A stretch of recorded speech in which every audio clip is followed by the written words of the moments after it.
गुरुर्ब्रह्मा गुरुर्विष्णु गुरुर्देवो महेश्वरः गुरुः साक्षात् परं ब्रह्म तस्मै श्री गुरवे नमः।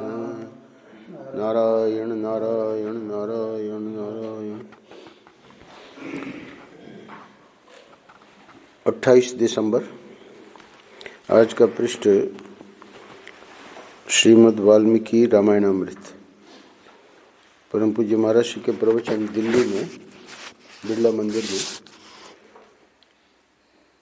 हम सेवा में आए, उसके पहले उसके पूर्व के वर्ष में इसी विषय पर हुए थे 15 दिन के प्रवचन। उसको बाद में सुन के ग्रंथ बना लिया गया। उसी ग्रंथ में से आज के पृष्ठ का शीर्षक है जन्म मरण वास्तविक नहीं है। थोड़ी सी भूमिका में हम इस बात को समझ लें कि शास्त्र और ये जो संत कहना क्या चाहते हैं जब ये कहते हैं कि जन्म मरण वास्तविक नहीं है। परम पूज्य महाराज जी अपने एक स्वप्न की अनुभूति बताते थे कि हमको बहुत खिलाया और इतना खिलाया कि हमने भी खा लिया और बाद में हमारा पेट फट गया। और इस प्रकार से स्वप्न में महाराज जी देख रहे हैं कि वो जो है व्यक्ति समाप्त हो गया, अब उसको ले जा रहे हैं शमशान। और महाराज जी कह रहे हैं कि हम को ये भी सुनाई दे रहा था कि लोग हमारे बारे में क्या बातें कर रहे थे, प्रशंसा कर रहे थे।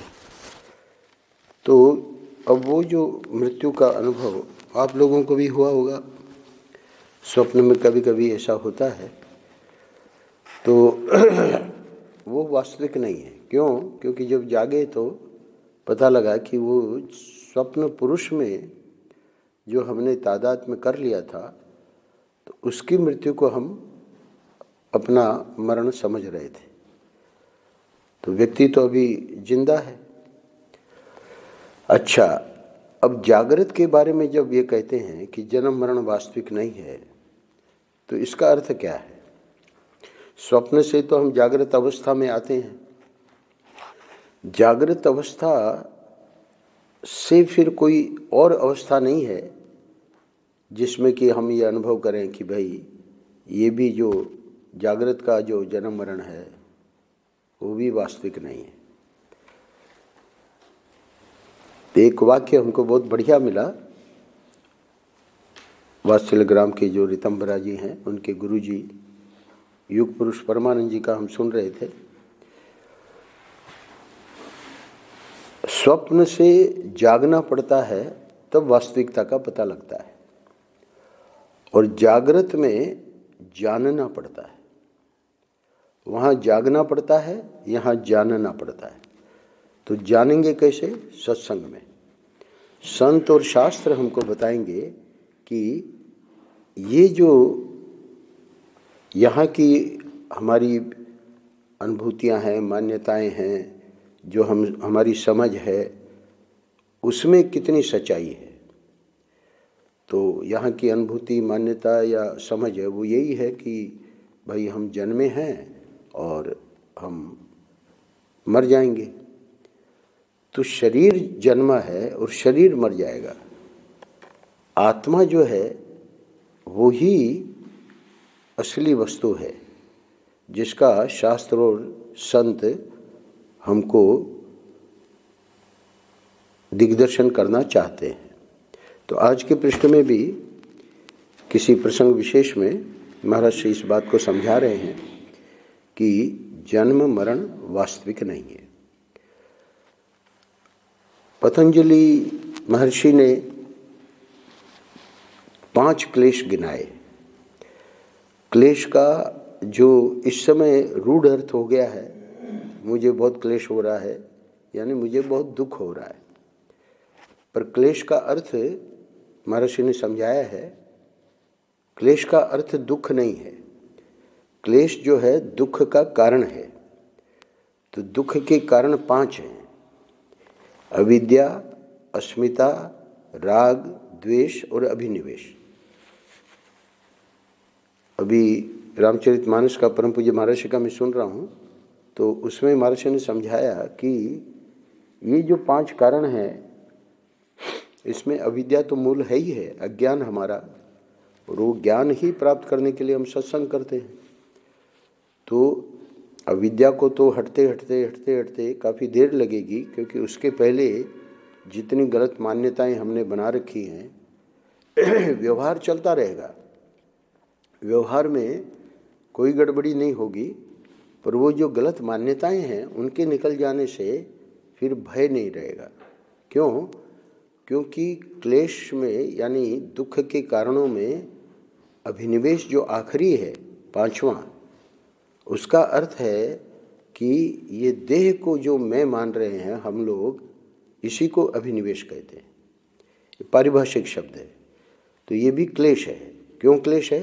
क्योंकि जब तक हम देह को मैं मानेंगे, अभी महर्षि इसमें समझाएंगे, तब तक ये जन्म मरण का जो भय है, मरण का भय कहिए, जन्म तो हो ही गया, तो मरण का जो भय है वो समाप्त नहीं हो सकता।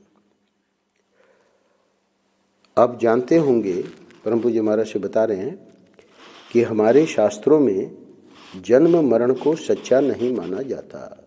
मैंने शुरू में परम पूज्य महर्षि के स्वप्न का दृष्टांत दिया, तो जैसे वो स्वप्न के व्यक्ति का जो मरण है वो सच्चा नहीं था,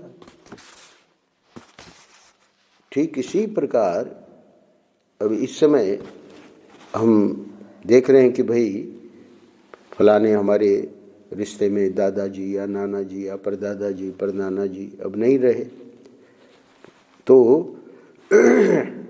वो मरण तो सच्चा ही माना जाएगा। व्यावहारिक दृष्टि से सत्य और झूठ जो है, जैसे मैंने बताया, वो वैसे व्यवहार चलता रहेगा, पर जानना एक प्रकार से ये जगा रहे हैं। ये जो जानना है, ये जो सत्संग है, इसमें हमको जगाया जा रहा है। मोह निशा सब सोवन हारा, देखें सपन अनेक प्रकारा। तो हमको तो लगता है कि हम जाग गए, पर शास्त्र कहते हैं कि ये जो जागना है, जागृत दशा में जब तक ज्ञान प्राप्त हम नहीं कर लेते और ज्ञान में निष्ठा प्राप्त नहीं कर लेते, तब तक हम अभी सो रहे हैं। अब कहाँ सो रहे हैं महाराज? आप बोल रहे हैं, हम सुन रहे हैं। हम मोह निशा में यानी अज्ञान में सो रहे हैं। अज्ञान निद्रा है अभी। अज्ञान निद्रा से जब उठेंगे, जागेंगे, यानी ज्ञान में जब जागेंगे, विवेक की आँख से हमको सच्चाई का पता लगेगा। अभी विवेक वाली आँख जो है वो हमारी, सब में विवेक की आँख है। संत लोग समझाते हैं कि विवेक के नेत्र हर एक व्यक्ति में है, परंतु वे बंद हैं। सत्संग क्या करती है? विवेक नेत्र को खोलती है। तो विवेक के नेत्र से जब हम देखेंगे तब पता लगेगा। ये जो महर्षि बात बता रहे हैं, आप जानते होंगे कि हमारे शास्त्रों में जन्म मरण को सच्चा नहीं माना जाता। तो शास्त्र हमको विवेक दृष्टि दे रहे हैं। तो विवेक दृष्टि में ये बात आवेगी बार बार। तो फिर प्रश्न उठा कि ये जो सच्चा मान रहे हैं उसको आप समझाइए, ये क्या लीला है? जो लोग जन्म मरण को सत्य मानते हैं, उनके लिए मृत्यु एक बहुत बड़ी भयानक घटना होती है। परंतु हमारे यहाँ न मिट्टी मरती है, न पानी मरता है, न तेजस तत्व मरता है, न वायु तत्व मरता है, न आकाश तत्व मरता है। इनमें जो शक्लें होती हैं वे अवश्य मिट जाती हैं। इसी तरह जीव तत्व भी नहीं मरता। फिर आत्म तत्व या ब्रह्म तत्व की मृत्यु का तो प्रश्न ही कहाँ है।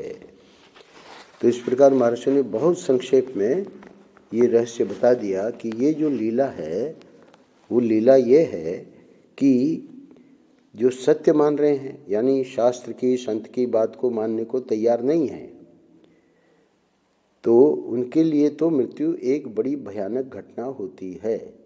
बात सत्य है। पर अब आप समझाइए हमको कि जन्म मरण सच्चा क्यों नहीं मानते शास्त्र या संत, उसी को समझा रहे हैं। इसको महर्षि की ये जो 2-3 पंक्तियां हैं इस पैराग्राफ में, इसको समझने के लिए ये जो सृष्टि बनती है तो सृष्टि बनाने में प्रक्रिया क्या है उसको भी शास्त्रों में समझाया है। जो ब्रह्म है उसमें अचिंत्य शक्ति माया है। तो ब्रह्म कहिए, ठाकुर जी कहिए, वो अपनी जो उनकी अचिंत्य शक्ति माया है वो माया त्रिगुणात्मिका है। तो माया में जो ये 3 गुण हैं, सत्व रजस और तमस, तो जब भी कोई भी सृष्टि करेंगे ठाकुर जी, तीनों गुण उसमें आ जाएंगे। तो सृष्टि का जब प्रारंभ करते हैं तो सबसे पहले आकाश को बनाते हैं, जिसमें हम लोग बैठे हुए हैं, जो स्पेस कहते हैं अंग्रेजी में। तो आकाश बनाया तो आकाश में 3 गुण आ गए। फिर आकाश के बाद वायु, फिर वायु के बाद अग्नि, अग्नि के बाद जल, जल के बाद पृथ्वी। तो ये 5 महाभूत जो हैं, इनकी जब सृष्टि होती है तो प्रत्येक महाभूत में सत्व रजस और तमस, ये तीनों गुण, क्योंकि माया के 3 गुण सब में रहेंगे, तो प्रत्येक महाभूत में तीनों तत्व आ गए। तो जो सात्विक और राजसिक तत्व है, तो जो सात्विक और राजसिक गुण हैं हर एक तत्व के, उससे तो सूक्ष्म शरीर बन जाएगा। प्राण है, कर्मेंद्रियां हैं, ये रजस से बन जाएगी, और अंतःकरण है, ज्ञानेंद्रियां हैं, ये सत्व से बन जाएगी। 5 भूतों का मिश्रण होके अंतःकरण और प्राण बनेंगे, सत्व और रजस के, और अलग अलग ये 5 ज्ञानेंद्रियां, 5 कर्मेंद्रियां, 5 तत्वों के, सत्व से ज्ञानेंद्रियां और रजस से कर्मेंद्रियां। अब बचा क्या? देह और ये पूरा का पूरा संसार। तो देह और संसार को बनाने के लिए ठाकुर जी करते क्या हैं कि ये जो तमस बच गया, क्योंकि सत्व और रजस से तो पूरा सृष्टि में जितनी सूक्ष्म शरीर बना उसमें उसका उपयोग हो गया, पर अभी तमस तो बचा हुआ है। तो तमस जो है उस तमस को पंचीकरण की एक प्रक्रिया है, उस प्रक्रिया में हम नहीं जाएंगे। तो पंचीकरण की प्रक्रिया द्वारा अब ये जो 5 महाभूत जो हमको सूक्ष्म सृष्टि में हम इनको देख नहीं सकते, ज्ञानेंद्रियां हमको दिखती नहीं है। ये जो हमको आँख दिख रही है, ये आँख ज्ञानेंद्रिय नहीं है, ये गोलक है। इंद्रिय क्या है? क्योंकि अंधा है, मैंने बताया आपको, एक आई थी देवी, उसको कोई पकड़ के ले चल रहे थे, अब उसकी आंखें बिल्कुल ठीक थी। तो ये तो गोलक है। इंद्रिय जो है वो इसकी शक्ति है। तो ज्ञानेंद्रिय, कर्मेंद्रियां, प्राण, अंतःकरण, ये सब सूक्ष्म है। पर ये जो दिखाई दे रहा है हमारा शरीर, इसमें ये गोलकें, ये तमस के पंचीकरण बनने के बाद बनता है, तो उसको हम देख सकते हैं।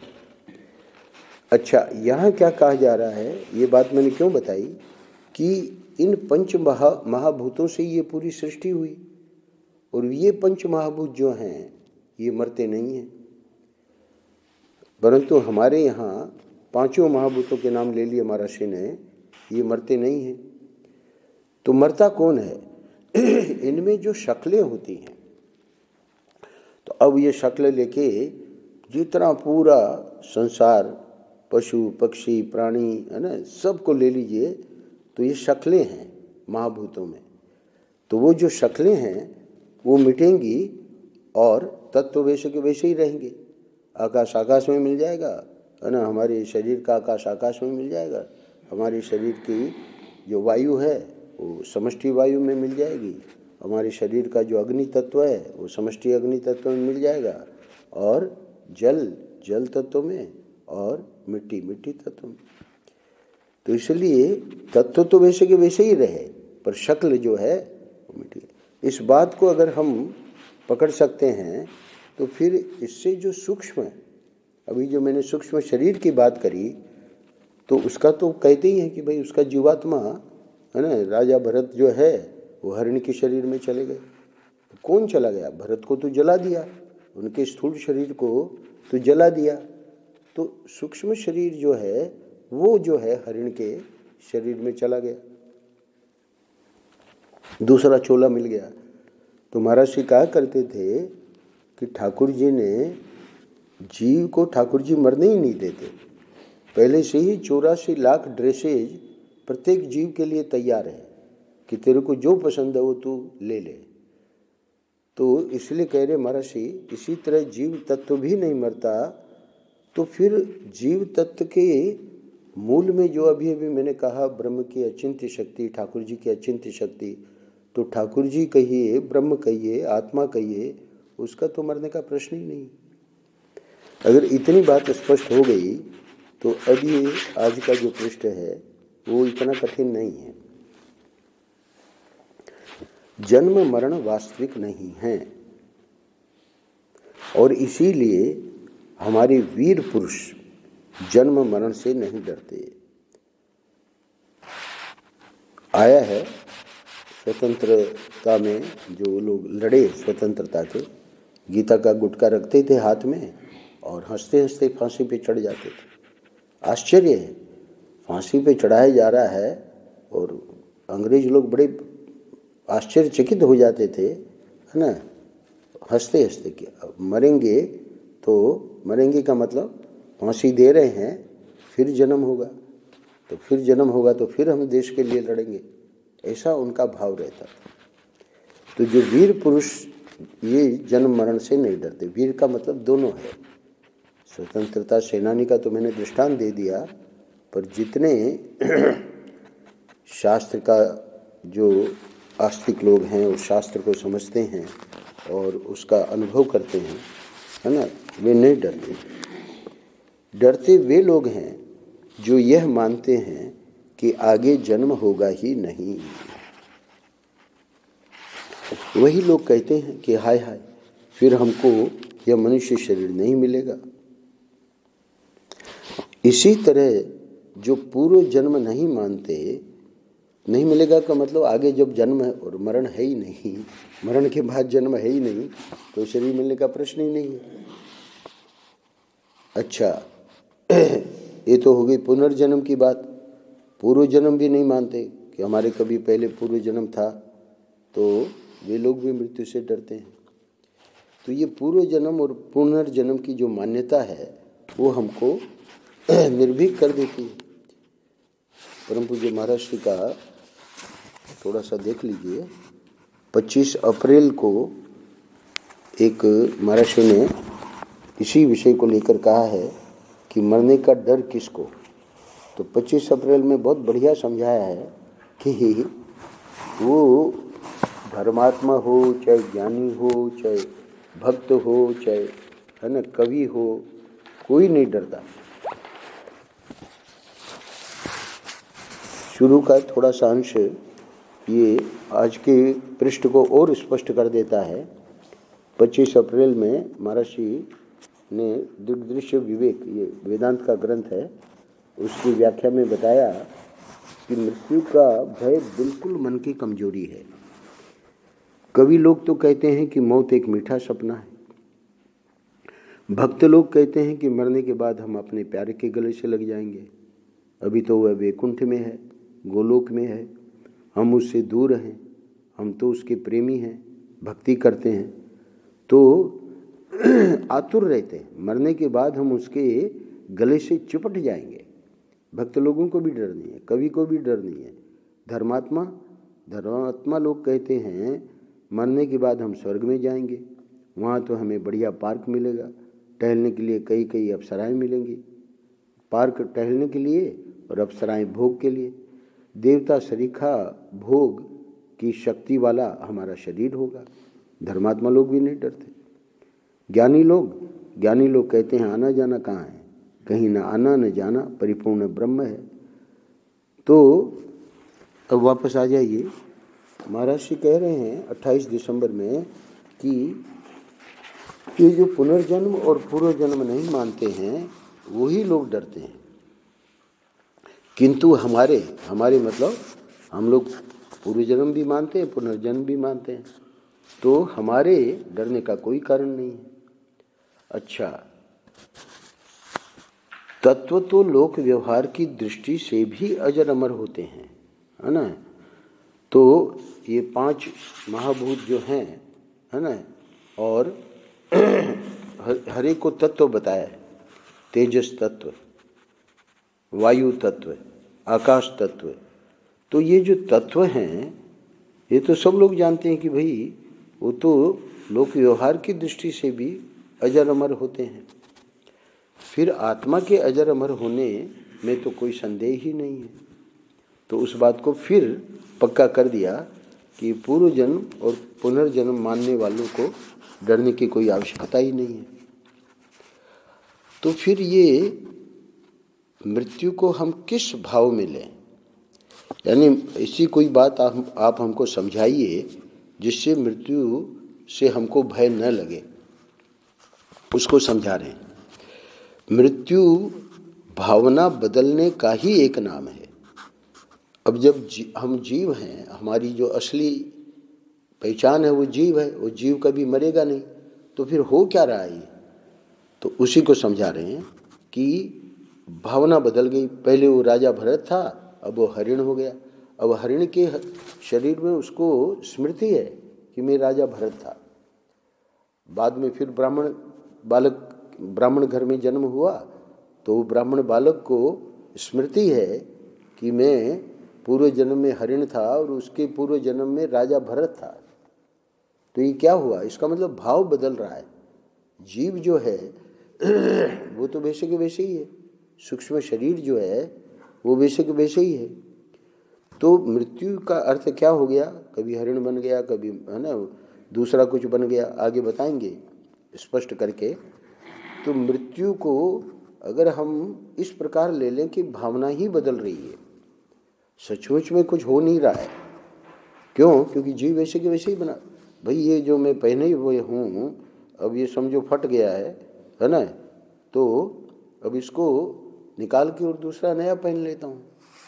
तो भगवान ने कहा दूसरे अध्याय में कि मृत्यु नाम की कोई चीज़ नहीं है। बड़ा प्रसिद्ध श्लोक है, वासांसी जीर्णानि यथा विहाय नवानि गृह्णाति नरोपराणि।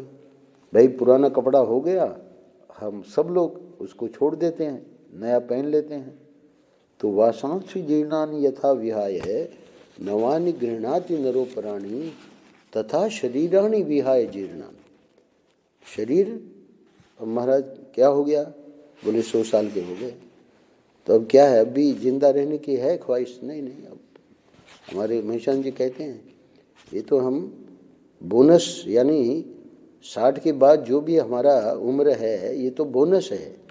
60, 65, 70 कहाँ उसके बाद व्यक्ति जी पाता है ना।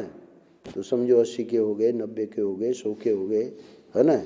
बोले ये तो ठाकुर जी की कृपा है, ये तो बोनस है। तो कहने का अर्थ यह है कि तथा शरीराणि विहाय जीर्णानि। अब शरीर जीर्ण हो गया, कब तक ढोगे? यानी शरीर का कोई अंग ऐसा नहीं है जो कि कष्ट नहीं दे रहा है। अब कितने डॉक्टर हैं, अब डोलते फिरो, कुछ नहीं। तथा शरीराणि विहाय जीर्णानि अन्यानि संयाति नवानि देहि। नया शरीर ठाकुर जी दे देते हैं। तो इसलिए कह रहे हैं भावना बदल रही है। अच्छा, अब इसी को और स्पष्ट कर रहे हैं, क्योंकि भावना वाली बात तो ये नई बात आ गई, ऐसा तो हमने कभी सोचा ही नहीं था मृत्यु के बारे में। सुनो, एक स्थान पर यह कथा आती है कि जब ब्रह्मा जी के मन में भावना आई तब शरीर बन गया। उससे उनको संतोष नहीं हुआ तो दूसरी भावना के अनुसार दूसरा शरीर बन, यानी भागवत में ये पूरा का पूरा प्रसंग आया है जिसमें ब्रह्मा जी सृष्टि बना रहे हैं और कैसे उनको पसंद नहीं आ रहा है और उसको मिटा के फिर दूसरा, दूसरे को तीसरा, तो फिर तीसरी भावना उन्होंने ग्रहण की तो तीसरा शरीर बन गया। इस तरह ब्रह्मा जी नई नई भावनाएं करते गए और उनके अनुसार नए नए शरीर बनते गए। तो भावना पशु बना दिया, पक्षी बना दिया, है ना, दुनिया भर की चीज़ें बनाते गए पर संतोष नहीं हुआ। अब जब मनुष्य शरीर बनाया तब जाके ब्रह्मा जी को संतोष हुआ। तो कहते हैं कि नई नई भावनाएं करते गए और उनके अनुसार नए नए शरीर बनते गए। देखो कितने कीड़े मकोड़े क्या क्या, है ना, कितनी योनियां हैं, 84 लाख योनियां। तो इसीलिए कहा गया कि यह सारी की सारी सृष्टि भावनामयी है। तो ये बात समझने लायक है जो हम इसको, क्योंकि आज का शीर्षक है जन्म मरण वास्तविक नहीं है, तो वास्तविक नहीं है तो आप समझाइए कि क्या है फिर। तो ये एक भावना है। अब हमको अंत में भावना बन गई, है ना, जिसके प्रति हमारा प्रेम था। बहुत से परिवार में कहते हैं कि ये तो दादाजी फिर आ गए, है ना, ये तो दादी आ गई इस रूप में। तो क्या मतलब कि उसका जो दादी का जो था वो कि वही इसका स्वभाव है, वो का वही उसके तो वो भावना जैसे अंत में जिसकी जो भावना हुई वो बन गया। तो ये बात, ये सारी की सारी सृष्टि भावनामयी है। अच्छा, अंतिम 2 पैराग्राफ में महाराज जी समझा रहे हैं कि जो हम गलत मान रहे हैं उसको पहले ठीक कर रहे हैं। यह बात विद्वानों के ध्यान में आने लायक है कि हम देह से देहांतर की प्राप्ति को जन्म नहीं मानते, भाव से भावांतर की प्राप्ति को ही जन्म मानते हैं। यानी विद्वानों के ध्यान में आने लायक क्यों है? क्योंकि देह से देहांतर की प्राप्ति को अगर जन्म मानोगे तो जन्म मरण फिर वास्तविक हो जाएगा। पर जब ये पता लग गया कि जीव मरता ही नहीं है, खाली चोला बदलता है, तो चोला बदले तो उसमें क्या है, मैं तो जिंदा रहूँगा ना। तो इसीलिए वो मैंने पढ़ के सुनाया, कभी मीठा सपना है, धर्मात्मा बोले हम स्वर्ग में जाएंगे, भक्त बोले हम ठाकुर जी से चिपट जाएंगे, ज्ञानी बोले आना जाना है ही नहीं, है ना। तो कोई बुद्धिमान व्यक्ति, इसलिए विद्वानों के ध्यान में आने लायक है। तो हम लोग सत्संग कर रहे हैं तो विद्वान तो बनना चाह ही रहे हैं, तो हमको ये ध्यान में लाना पड़ेगा कि देह से देहांतर की प्राप्ति को जन्म नहीं मानते। तो अब ये स्पष्ट हो गया ऊपर वाला पैराग्राफ कि भाव से भावांतर की ही प्राप्ति होती है, सचमुच में जन्म मरण नहीं होता जिसको हम मानते हैं। क्योंकि देह से देहांतर की प्राप्ति को जन्म मरण मानेंगे तब तो फिर डरेंगे, पर जब अब पता लग गया कि खाली भाव ही बदलता है ना, वो कहीं पर हैं, स्वर्ग में हैं, है ना। महर्षि कहते थे, बहुत दुखी हो जाता था व्यक्ति, कहते थे कि मैं अपनी दिव्य दृष्टि से देख रहा हूँ, वो बड़े आनंद में हैं, तुम बिल्कुल दुख नहीं करो, है ना, ठाकुर जी के चरणों में है। तो अब जो भी सुनेगा तो उसको ये तो निश्चित ही हो जाएगा कि भाई महाराज जी जब अपनी दिव्य दृष्टि से देख के बता रहे हैं तो फिर हमको फिर दुखी होने का क्यों। वो स्वयं सुखी है जो चला गया, तो हम उसके लिए दुख करके उसको दुखी बना रहे हैं। जो चला गया वो दुखी हो रहा है, उसको दुखी नहीं करना। तो इसलिए बताते हैं कि नहीं, अपने को धैर्य धरो और इस बात को समझो। तो आज का पृष्ठ और 25 अप्रैल का और एक पृष्ठ और है, क्योंकि बानंद रस रत्नाकर का हम विश्राम देने जा रहे हैं 31 तारीख को। तो 13 अक्टूबर में भी विचारवान के लिए मृत्यु जरा भी भयंकर नहीं है। तो ये पृष्ठ विशेष रूप से, जैसे डॉक्टर जेठी थे, उनको डॉक्टर ने बताया कि कैंसर हो गया है, तो डॉक्टर ने हमसे बात करी कि स्वामी जी अब हमको क्या करना चाहिए। तो हमने ये आनंद रस रत्नाकर के पृष्ठ उनको बताए, और मूल जहाँ से लिया है वो भी पुस्तकें भी हैं। हमने कहा कि इन प्रसंगों को आप पढ़िए। आपका भय जो है मृत्यु का वो जाता रहेगा। और सचमुच में अंत में तो बहुत ज़्यादा फेफड़े में इतना सा फेफड़ा रह गया था, उसी से सांस लेते थे। ऑक्सीजन ऊपर से देनी पड़ती थी, परंतु कभी भी किसी ने उनको मृत्यु का भय उनके चेहरे पे कभी आया ही नहीं। तो ये तीनों पृष्ठ 25 अप्रैल, 13 अक्टूबर और आज का 28 दिसंबर महर्षि बता रहे हैं कि ये बात विद्वानों के ध्यान में आने लायक है कि हम देह से देहांतर की प्राप्ति को जन्म नहीं मानते, भाव से भावांतर की प्राप्ति को ही जन्म मानते हैं। जब देह में मैं हो गया तब उसका जन्म हो गया। कैसे? राजा भरत थे, अब हरिण की देह में अब डोल रहे हैं हरिण के रूप में, वहाँ मैं हो गया। पर स्मृति है कि मैं पहले राजा भरत था, अब फिर ब्राह्मण बालक हो गए, अब उसमें तो देह में मैं होता जा रहा है, अलग अलग देह में। जब देह में मैं हो गया तब उसका जन्म हो गया। तो ये तो भाव ही है ना। और उस मैं को देह में ग्रहण करने की शक्ति नहीं रही तो मरण हो गया। तो ये बातें समझा के अंत में कहते हैं, कुछ धर्म देश प्रधान होते हैं, कुछ देश जो हैं वो धर्म प्रधान होते हैं, है ना। कुछ धर्म देश प्रधान होते हैं। धर्म का मतलब ईसाई धर्म है, मुसलमान धर्म है, हिंदू धर्म है, बौद्ध धर्म है। तो देश प्रधान यानी उनका जो धर्म है वो देश की प्रधानता से उसमें कि इस देश में आप हैं, है ना, तो देश को लेकर यानी स्थान को लेकर वहाँ ज़्यादा उसका महत्व है किसी धर्म में। कुछ धर्म काल प्रधान होते हैं, यानी ऐसे ऐसे धर्म हैं जो काल को ही प्रधानता दिए हैं, है ना, कि जो समय है तो समय ही भगवान का रूप है। और कुछ धर्म भौतिकता प्रधान होते हैं। तो भौतिकता प्रधान कौन है? हमारे चारवाक, है ना, कि भाई खाओ पियो मजा करो।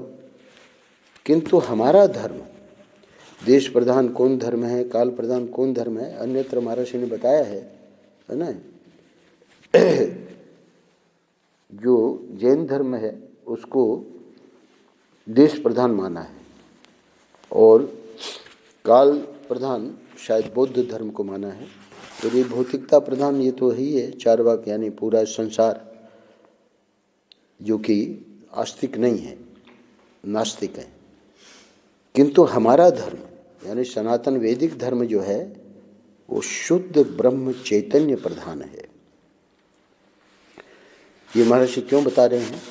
क्योंकि देश प्रधान काल प्रधान इसमें ये पुनर्जन्म पूर्व जन्म इन बातों को स्वीकार नहीं किया है, परंतु ये जो शुद्ध ब्रह्म चैतन्य प्रधान जो हमारा धर्म है इसमें अभी अभी जैसे मैंने बताया कि ब्रह्म में जो अचिंत्य माया शक्ति है ये त्रिगुणात्मिक है और इससे ये सृष्टि बनती है।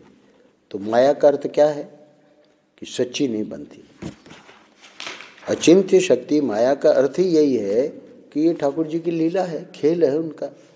तो खेल ड्रामा हम देखने जाते हैं वो सच्चा थोड़ी होता है। हम सिनेमा देखते हैं, एपिसोड देखते हैं टीवी पे, सच्ची थोड़ी होती है। तो ऐसे ही ये जो जागृत जिसमें हम बैठे हैं, ये संसार और ये शरीर, इसको हम सत्य मान रहे हैं अज्ञान के कारण। पर ये तो ठाकुर जी की लीला में उन्होंने एक खेल बना दिया। तो इसीलिए वो महात्मा ने कहा कि हमने 2 सूत्र बना रखे हैं, कोई घटना घटित हो जाए छोड़ो, जगत में ऐसा ही होता है। महाराज झारखंड में हार गई बीजेपी, अरे छोड़ो, है ना, जगत में ऐसा ही होता है। और सब महादेव की लीला है। तो कह रहे हैं हमारा धर्म शुद्ध ब्रह्म चैतन्य प्रधान है। तो शुद्ध ब्रह्म चैतन्य प्रधान में माया का भी प्रवेश नहीं है। तो फिर माया क्यों कहा जा रहा है? कि व्यक्ति समझना चाहता है कि ये है क्या। फिर अगर आप कह रहे हो कि ये सच्चा नहीं है तो ये क्या है? ये ठाकुर जी का खेल है। जैसे जादू का खेल जादू दिखाता है, लड़की को 2 भाग में, सर अलग धड़ अलग, अरे ऐसा करेगा तो पुलिस पकड़ के नहीं ले जाएगी, पर वो जादू है, सच्चा थोड़ी है। तो इसलिए शुद्ध ब्रह्म चैतन्य प्रधान है का मतलब माया का भी प्रवेश नहीं है। तो इसलिए फिर जन्म मरण का क्या है, तो एक लीला है, उसमें जन्म मृत्यु का कोई स्थान ही नहीं है। नारायण नारायण नारायण नारायण। श्री राम जय जय राम।